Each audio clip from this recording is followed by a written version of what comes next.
Warahmatullahi wabarakatuh.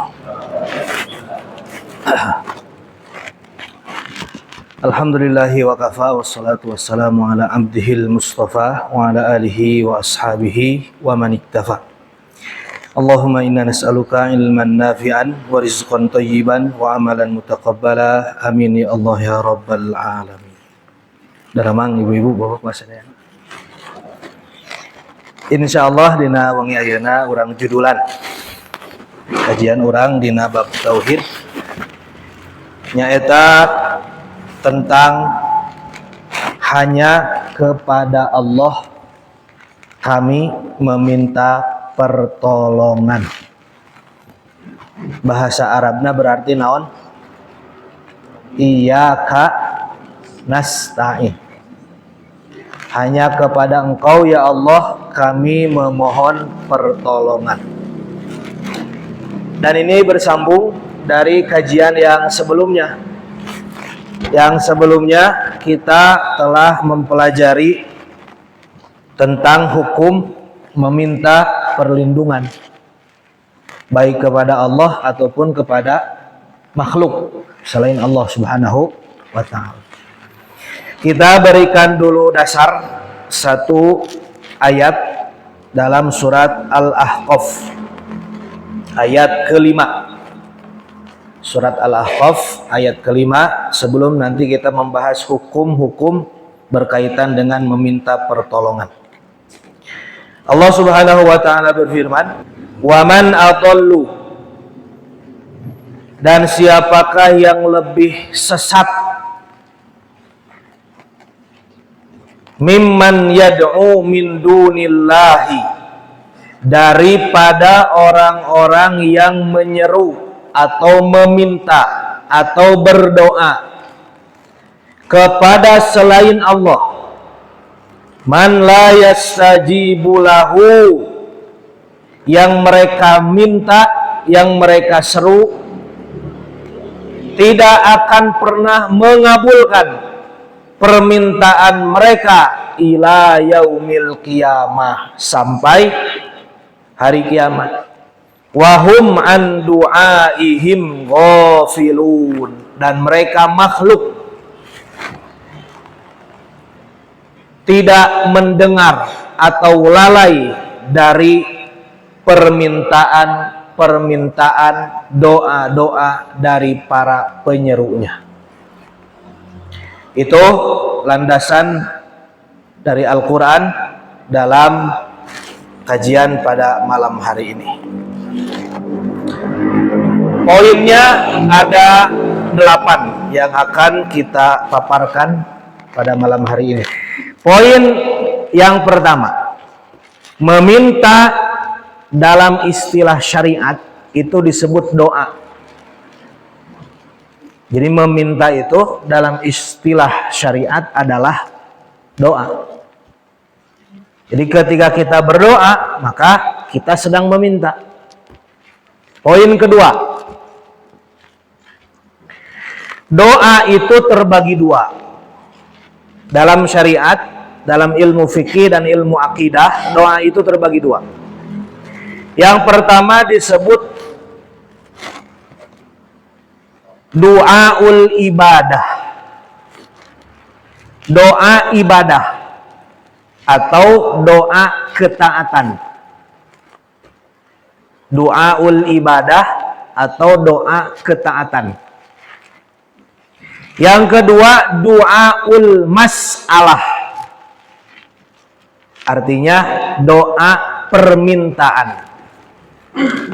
Jantan doa aya dua, aya doa ketaatan, aya doa permintaan. Yang dimaksud doa ketaatan adalah semua ibadah mahdoh kita kepada Allah, Bapak Ibu, itu adalah doa.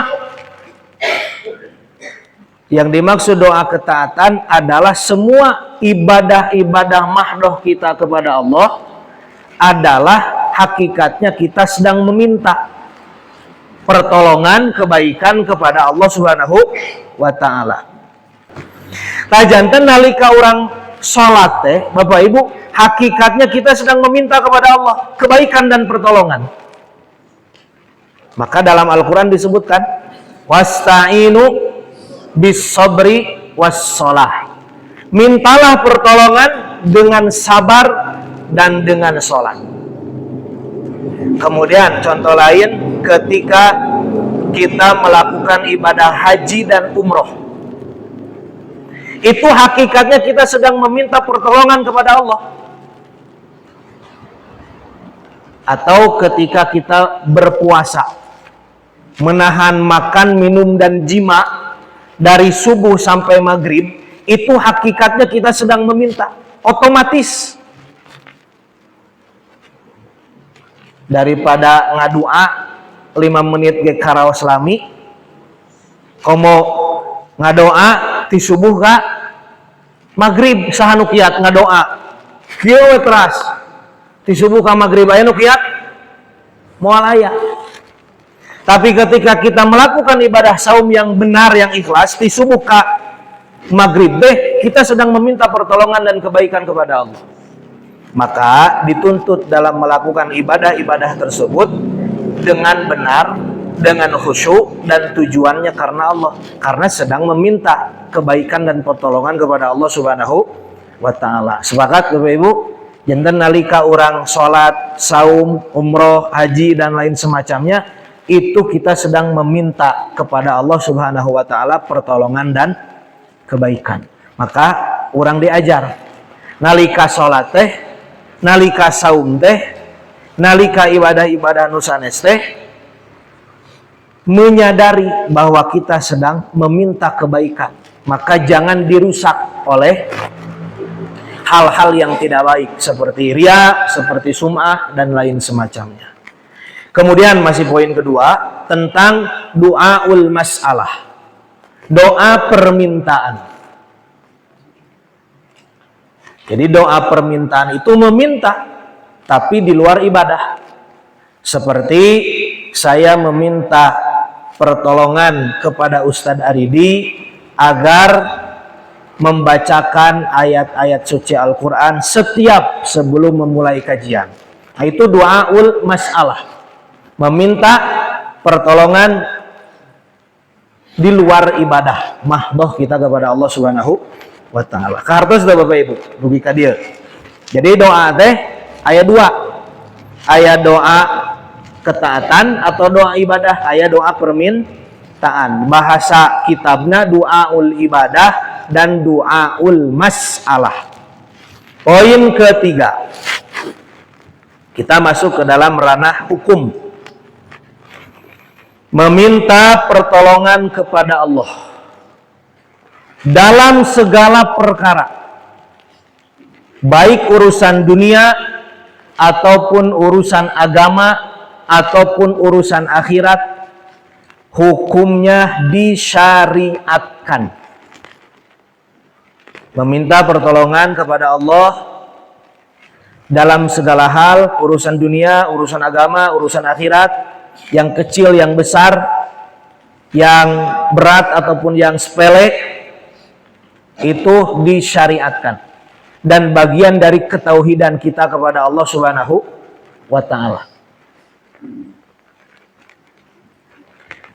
Rasulullah Shallallahu Alaihi Wasallam bersabda, Is'alullaha, mintalah kepada Allah, fi kulli syai'in, dalam segala perkara, walaupun meminta tali sendal yang baru karena putus. Rasulullah mengajarkan dalam hal-hal yang ringan sekalipun, memintalah dulu kepada Allah Subhanahu wa Ta'ala walaupun tali sendal kita yang putus. Ibu-ibu, walaupun kaos kaki yang robek, nyuhunkeun heula teh ka saha? Ka Allah. Setelah minta ke Allah, minta ke carogenya masing-masing. Itu adab dan etika. Pami bapak-bapak nyuhunkeun bati dina dagang. Nyuhunkeun heula ka saha? Ka Allah. Atau nyuhunkeun bagian tina gaji bulanan. Pegawai-pegawai yang digaji bulanan oleh atasan atau oleh instansi, maka di akhir bulan atau di awal bulan meminta dulu kepada siapa? Kepada Allah. Enjing na gajihan tas subuhna atau napi tengah wengina nyuhunkeun heula ka saha? Ka Allah. Ya Allah, pasihan abi gaji tina padamelan abi sasasih ayeuna. Enjing-enjingna nempangan saha? Bendahara. Bade nyanak jatah gaji tina padamelan anu tos dilaksanakeun ku urang dina sasasi. Jadi yang poin yang ketiga itu meminta pertolongan kepada Allah dalam segala perkara, hukumnya disyariatkan dalam segala hal. Yang keempat, meminta pertolongan kepada makhluk.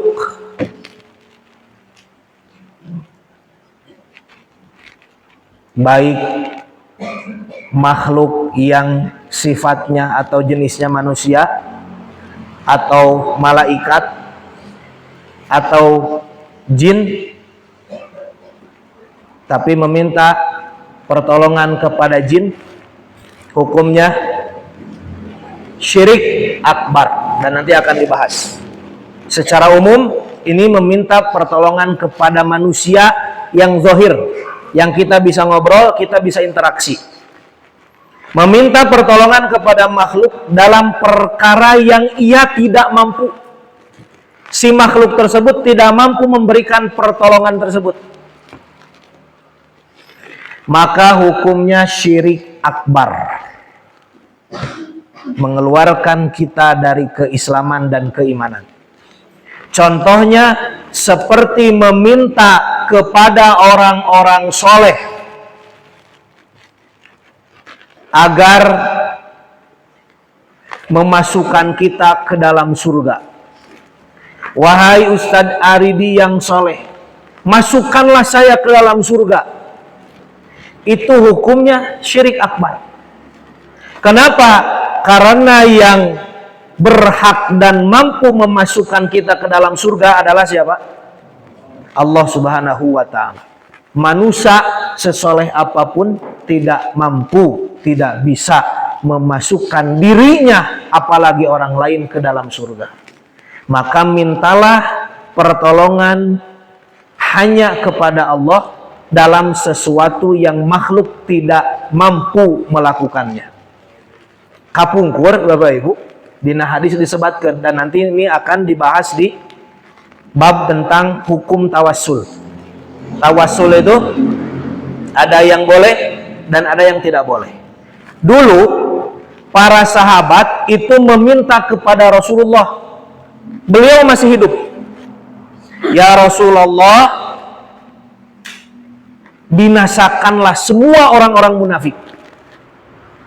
Para sahabat meminta kepada Rasulullah untuk membinasakan semua orang-orang munafik yang saat itu ada.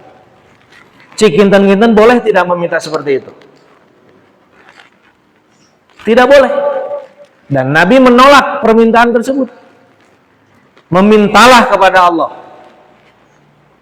Karena membinasakan artinya membunuh, menghilangkan nyawa manusia, apalagi orang-orang munafik yang dohirnya dia muslim tapi batinnya adalah kafir. Dalam syariat Islam tidak boleh dibunuh. Para sahabat meminta hal tersebut kepada Rasulullah, maka beliau menolaknya. Artinya Rasulullah tidak mampu melakukannya, maka jangan meminta pertolongan atas perkara yang makhluk tidak mampu melakukannya. Kan sok aya di urang manu berlebih-lebihan. Bahasa tauhidna hulu. La taghlu fi dinikum. Janganlah kamu berlebih-lebihan dalam beragama. Ada yang berlebih-lebihan kepada gurunya. Ketika dia taat, bersumpah, berbaiat kepada gurunya, diyakini bahwa gurunya akan menyelamatkan dia dari neraka. Jika dia berada di neraka, maka nerakanya akan dimasuki oleh gurunya dan akan menyelamatkan orang tersebut dari neraka. Ini berlebih-lebihan. Yang hanya bisa menyelamatkan dari neraka siapa? Allah Subhanahu wa ta'ala. Maka kita harus paham poin keempat ini, meminta kepada makhluk dalam perkara yang makhluk tidak mampu melakukannya maka hukumnya syirik akbar. Berhati-hatilah. Poin kelima, meminta pertolongan kepada makhluk dalam perkara yang ia mampu melakukannya. Makhluk tersebut mampu melakukan hal tersebut, disertai keyakinan di dalam hati bahwa hakikat yang melakukan pertolongan tersebut adalah Allah Subhanahu wa ta'ala. Jangan ditinggalkan bab keyakinan di dalam hati ketika kita meminta pertolongan. Meminta pertolongan kepada makhluk, kepada manusia dalam perkara yang ia mampu melakukannya, disertai di dalam hati bahwa hakikatnya makhluk ini tidak mampu. Yang mampu adalah siapa? Allah Subhanahu wa ta'ala, maka hukumnya boleh. Maka hukumnya boleh. Contoh, Ustaz Aridi punten pangyanakeun pulpen. Ini meminta pertolongan agar diambilkan pulpen kepada manusia, kepada makhluk. Ustaz Aridi mampu tidak membawakan pulpen untuk saya? Mampu?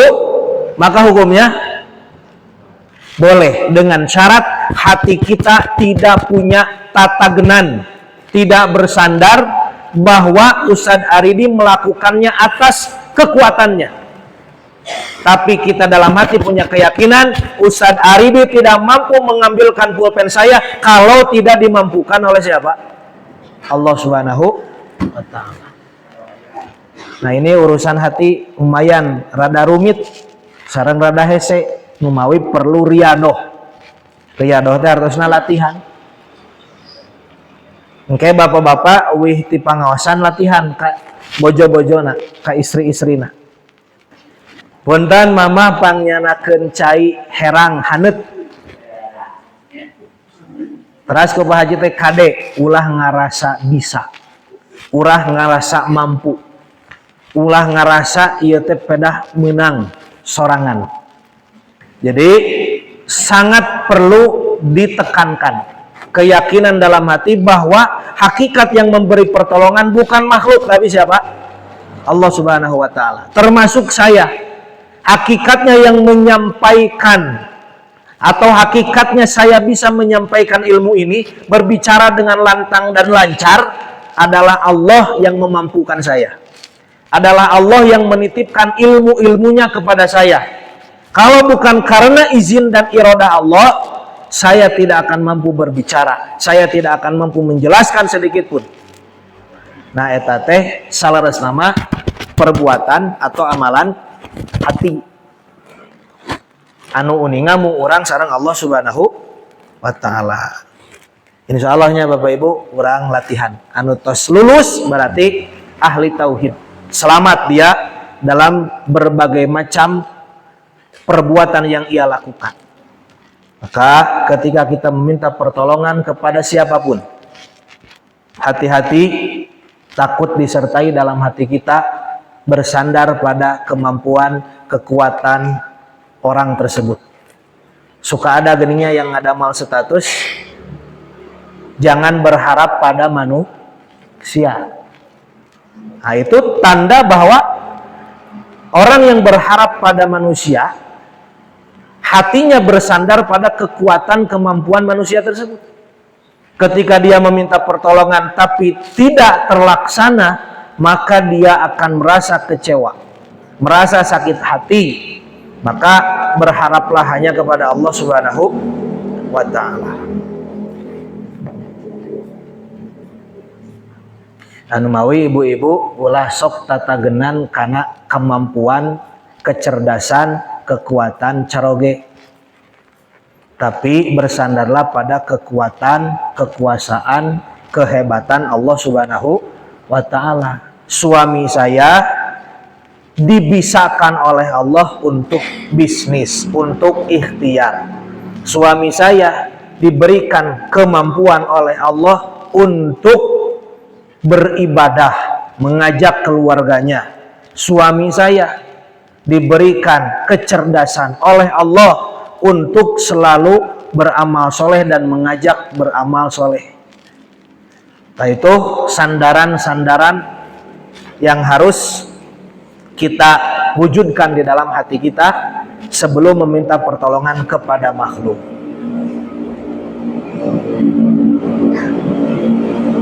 Kan ada ayat, yauma la yanfa'u malun wala banun.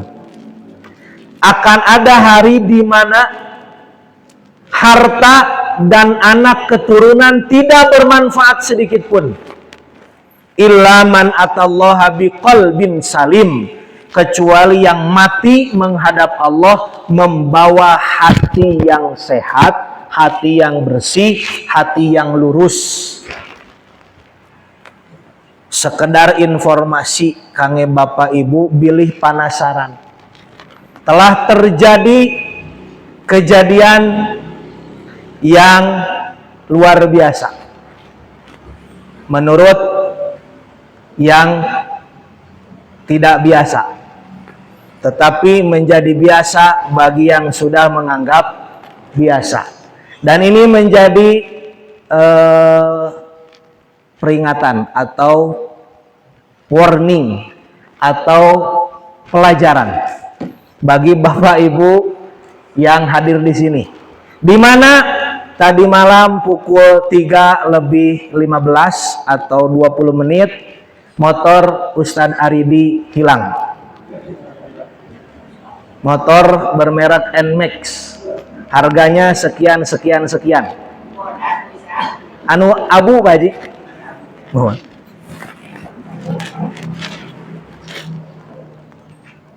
Pelajaran bagi Bapak Ibu bahwa akan ada hari di mana harta dan anak keturunan tidak bermanfaat sedikit pun kecuali hati yang bersih. Ustadz Aridi alhamdulillah menerima dengan begitu ikhlas. Jadi hikmah dari hilangnya sesuatu dalam kehidupan kita, baik harta, baik benda, baik keluarga.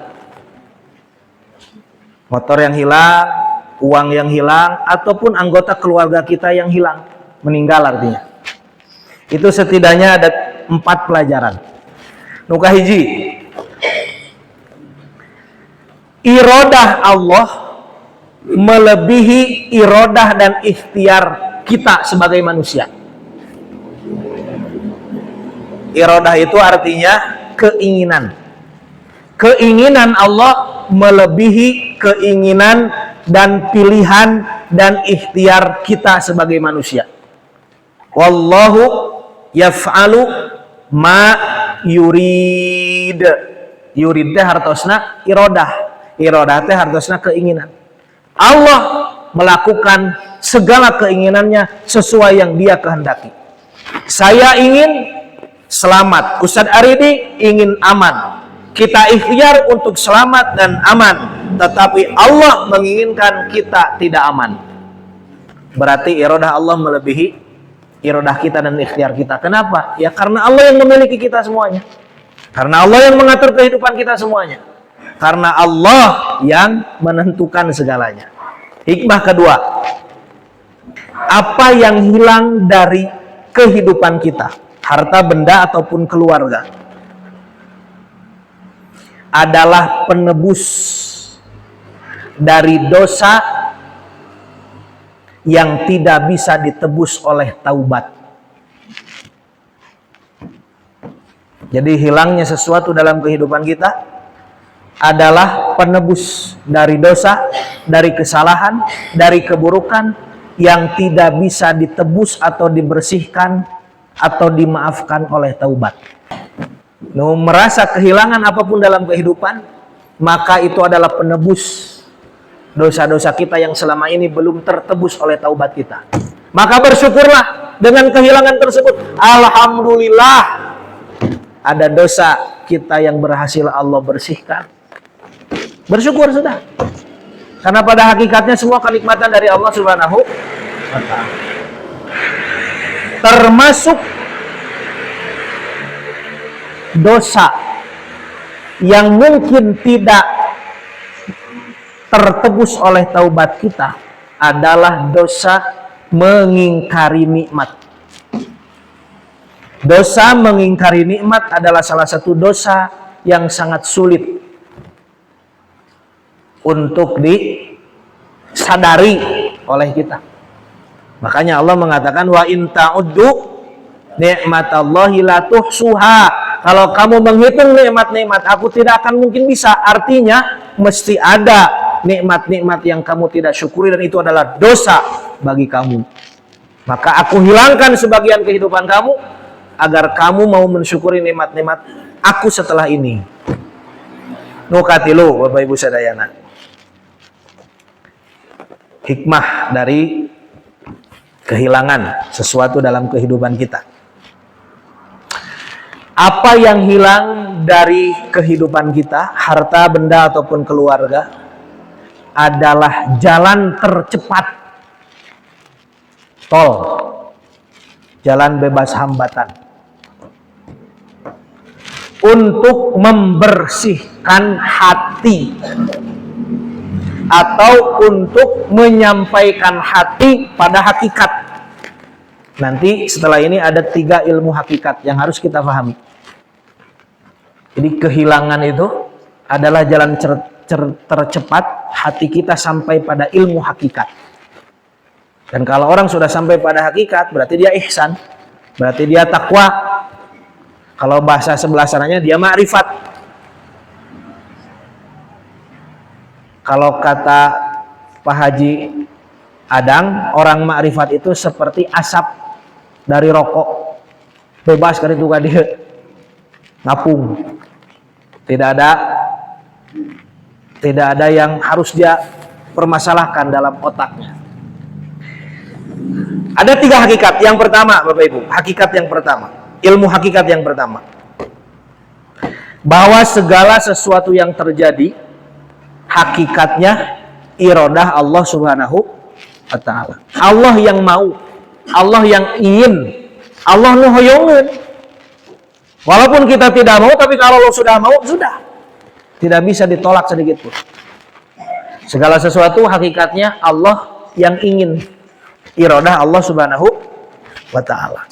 Maka jangan berat melepaskan apapun dalam kehidupan. Karena Allah yang menginginkan sesuatu tersebut lepas dari hidup kita. Terus tuh Bapak Ibu. Jangan berat, karena Allah yang menginginkan. Kalau kita merasa berat, tidak ikhlas, tidak menerima, kecewa, jengkel, itu hakikatnya kita menolak keinginan Allah. Musyrik-musyrik kan ya?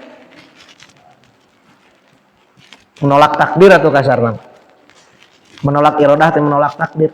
Allah yang ingin itu terjadi, terus kita kecewa, berarti kita menolak keinginan Allah. Maka kata Nabi, "Faman radiya falahu ridha wa man sakhita falahu sakhat."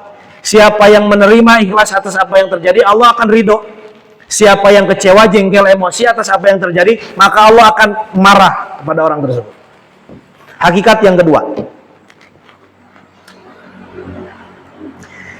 bahwa iradah Allah atas apa yang terjadi, itulah yang terbaik. Jangan menganggap apa yang hilang dari kita adalah keburukan, jangan.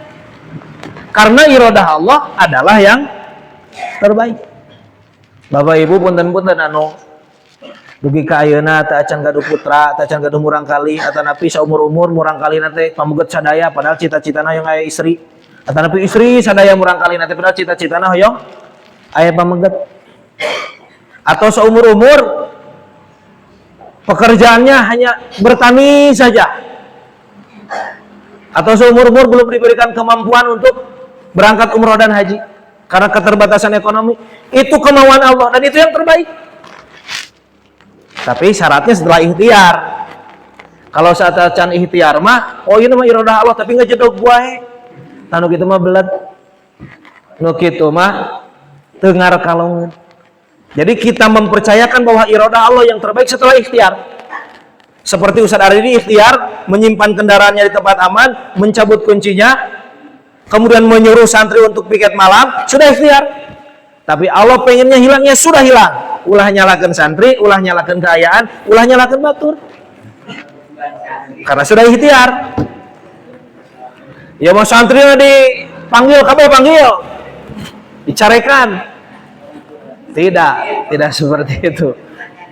Karena iradah Allah yang terbaik. Kalau sudah ikhtiar, kalau belum ikhtiar itu karena kemalasan kita. Hakikat yang ketiga,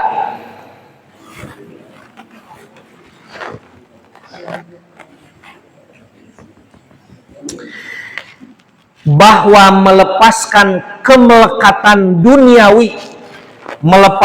kemelekatan duniawi adalah puncak kebahagiaan, adalah puncak ketenangan. Jadi merasa memiliki kemelekatan deh, merasa memiliki ini hasil saya usaha, ini hasil saya mengumpulkan, ini hasil ini, itu namanya kemelekatan. Dan melepaskan kemelekatan itu, rasa memiliki adalah puncak ketenangan.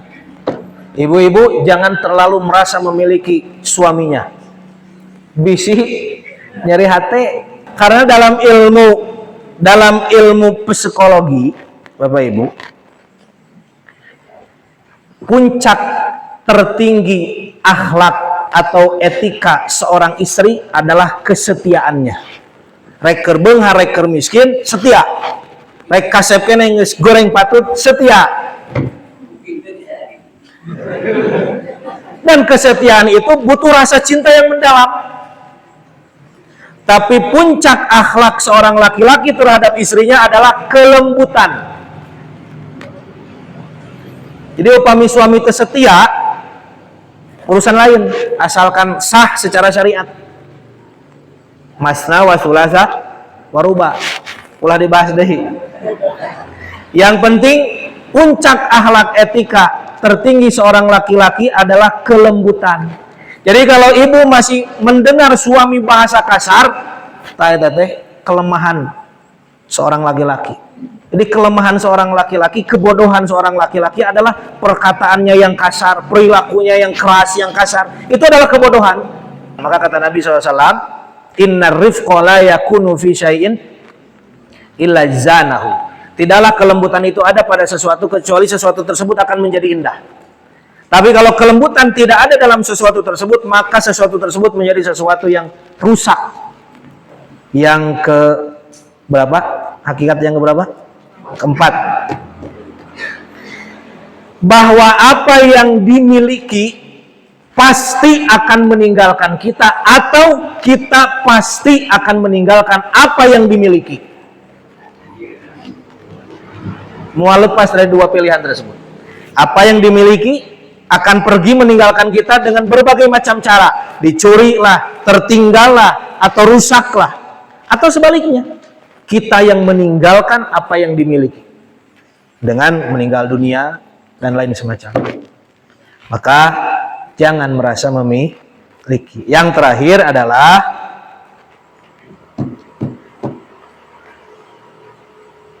yang harus diratapi oleh kita, Bapak Ibu, dan kita merasa takut untuk menghadapi hal tersebut, yaitu ketika hilangnya nyawa dari tubuh kita dan hati kita belum bisa sampai, belum bisa bersih, belum bisa lurus, belum bisa sampai kepada Allah Subhanahu wa taala.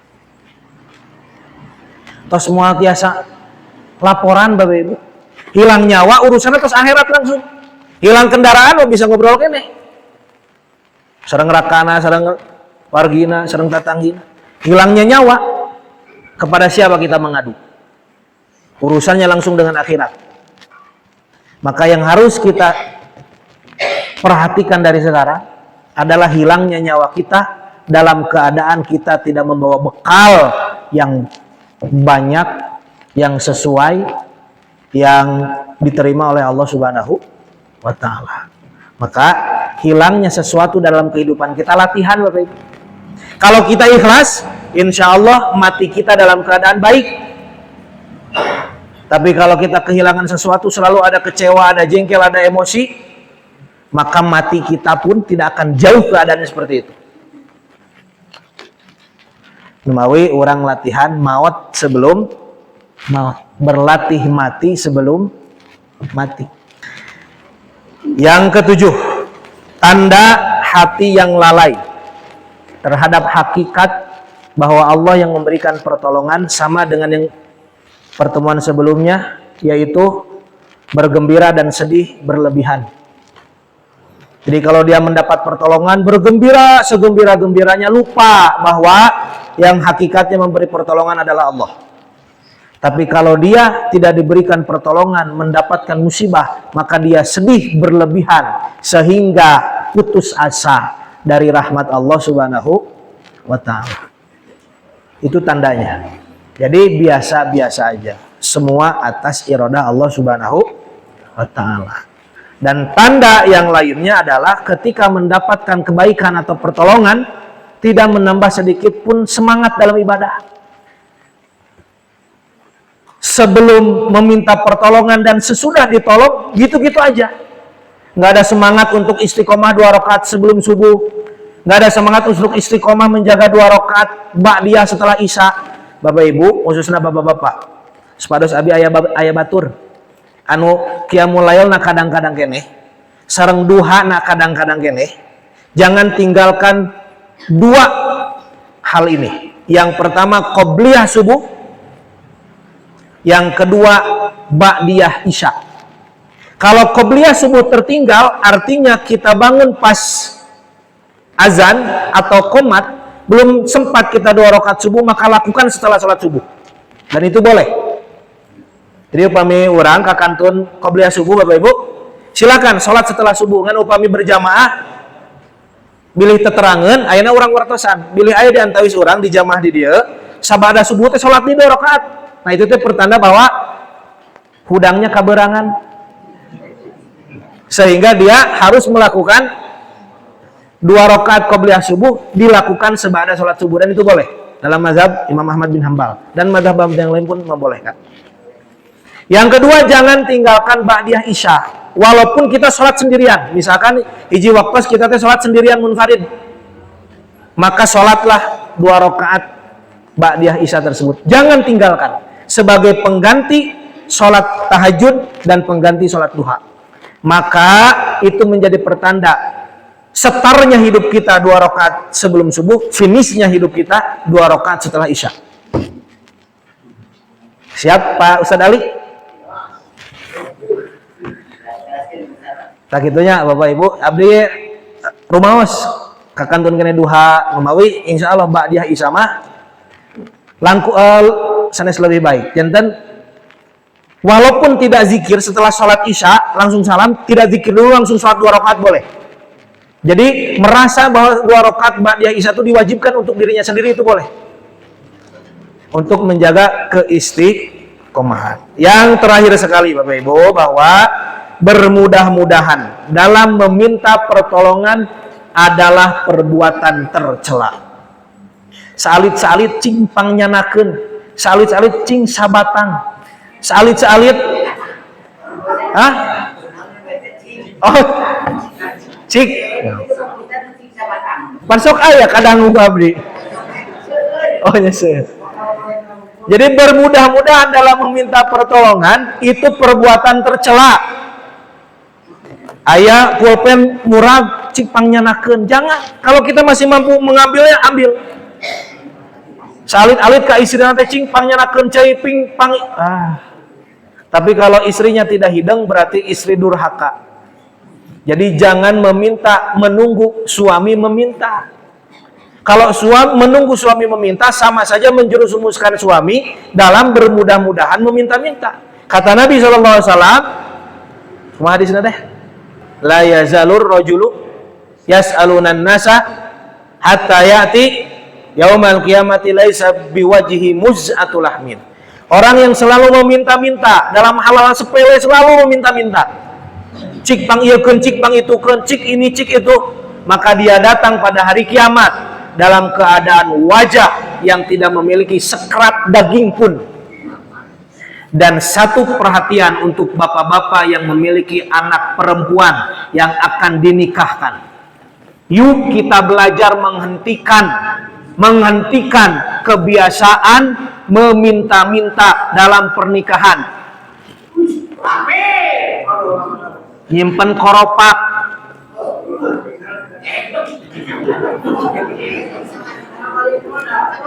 Saya tidak setuju dengan perbuatan itu. Kalau merasa tidak mampu, jangan gaya-gayaan. Kurang contohan ku putra Pak Haji.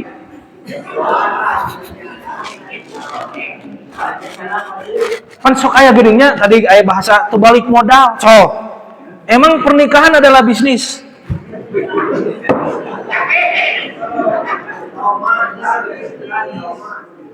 Janganlah Bapak-bapak, sudah bertaubat dari meminta-minta. Sudah, kita sediakan makanan seadanya semampunya. Yang mau datang silakan makan, yang nggak mau makan jangan datang. Tahu kudu nyalakan transfer, Pak. Kecuali pribadi dia ingin memberi, japri ke orangnya atau ke sahibul baitnya, saya ingin memberi. Jangan kita sediakan. Ya, bertobat ya semuanya. Insya Allah saya juga anak laki anak perempuan 2 orang contohan. Sederhana sajalah Bapak Ibu. Ku Pak Haji contohan. Mami Pak Haji nikah dengan ayah koropak, duruk korobaknya Pak Haji. Jadi jangan bermudah-mudahan dalam meminta-minta kepada manusia. Mudah-mudahan aya manfaatna nu tiasa didugikeun. Bila aya pertarasan ditaraskeun melalui nomor WhatsApp ataupun langsung mangga. Subhanakallahumma bihamdika asyhadu an la ilaha illa anta astaghfiruka wa atubu ilaik. Assalamualaikum warahmatullahi wabarakatuh.